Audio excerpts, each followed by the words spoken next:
free energy, noble concepts. But we live on a planet that is addicted to petroleum. Now, what happens if you dump free energy onto the world market? Stock markets around the world would plummet. Our own economy would collapse overnight. Recession, unemployment, war. This is Sheba, a desert wilderness where temperatures can reach 135 degrees. Beneath these sand dunes lie 18 billion barrels of oil, more than 4 times the proven reserves of Alaska. And it's costing billions and billions to tap into it. With all the talk about kicking our addiction to foreign oil, the Kingdom of Saudi Arabia is doing everything it can to keep the oil age going. The good news is that the price of oil is falling a lot. It's also the bad news if you're determined that the U.S. kick its addiction to foreign oil. President-elect Barack Obama says now is the time to do that, even with the economy in recession. But the oil kingdom, Saudi Arabia, the world's largest supplier of oil, with the U.S. as its #1 customer, is pulling all the levers and spending billions to keep the oil age going. We went to Saudi Arabia a few weeks ago to meet one of the most powerful men in the world, Ali Al-Naimi, the Saudi oil minister and de facto head of OPEC, the oil cartel. These 2 mega projects, plus 3 others, are costing Saudi Arabia a total of $60 billion over 5 years. And they're not borrowing any of it. It's all being paid for in cash. Still, Saudi costs for producing oil are the lowest in the world. How much does it cost Saudi Arabia to produce 1 barrel of oil?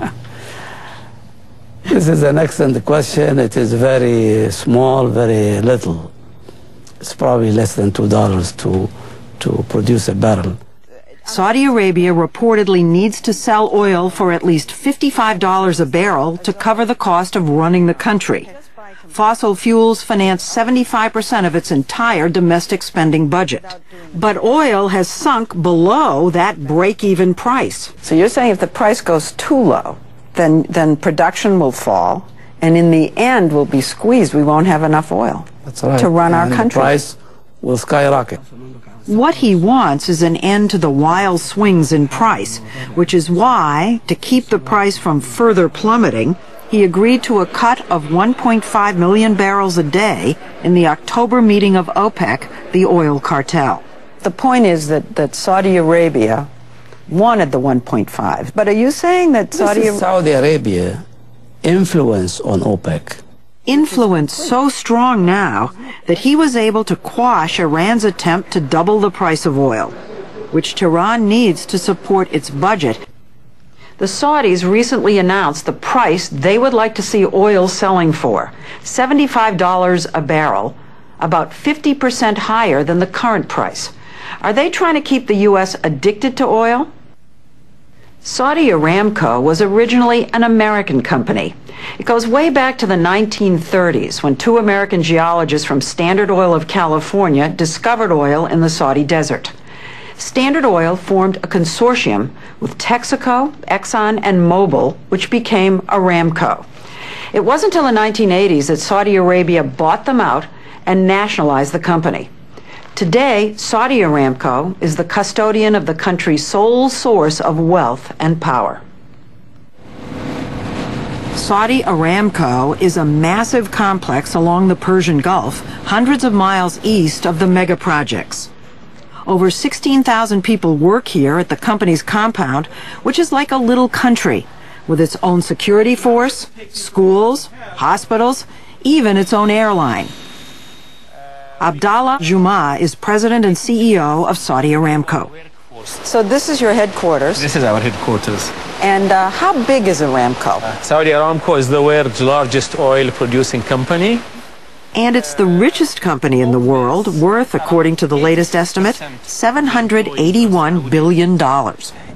This is the heart of our operation. This is the nerve center. It keeps going. Look at this. This is gigantic. He gave us a tour of the company's command center, where engineers scrutinize and analyze every aspect of the company's operations on a 220-foot digital screen. every facility in the kingdom, every drop of oil that comes from the ground is monitored in real time. In this room? In this room. And we have control of each and every facility, each and every pipeline, each and every valve on the pipeline, and therefore we know exactly what is happening in the system from A to Z. What this map shows is all the oil fields in Saudi Arabia. That big green blob in the middle is Ghawar, the largest onshore oil field in the world. And the one on top is Safaniya, the largest offshore oil field in the world. And these green squares are supertankers that are being monitored on the high seas in real time. So there's not anything that goes on with oil, with Saudi Arabian oil, that isn't known in this room right now. Absolutely, absolutely. It takes a lot of effort. The oil is a gift from God. The recovery of oil is really the work of men, and this is part of it here. Here in this room, Aramco engineers are making sure that not one drop of oil is overlooked. These computers are receiving data via satellite from sensors mounted on drill bits that are burrowing deep into the oil fields all over Saudi Arabia. The engineers are sending IMs, instant messages, that actually guide the drill bits. He is now directing that drill bit to go into the best areas of the reservoirs and suck that oil from it and not leave any oil behind. So in other words, this drill bit's like a snake. It doesn't go like that. No. It would go down and then follow where the oil is. Absolutely. And mind you, this is happening 400 to 500 miles from here geographically, and we are sending that drill bit also 2 or 3 miles in the ground. Al Jumah says with this technology, they're able to recover 10 times more oil than before. But global demand is dwindling. Even Americans, the world's leading gas guzzlers, are buying less. Your consumption dropped by 1 million barrels. Is there a thinking that this decrease in demand might be permanent? No. He says the U.S. is Saudi Arabia's #1 customer, and the question is, what will Aramco do to keep it that way?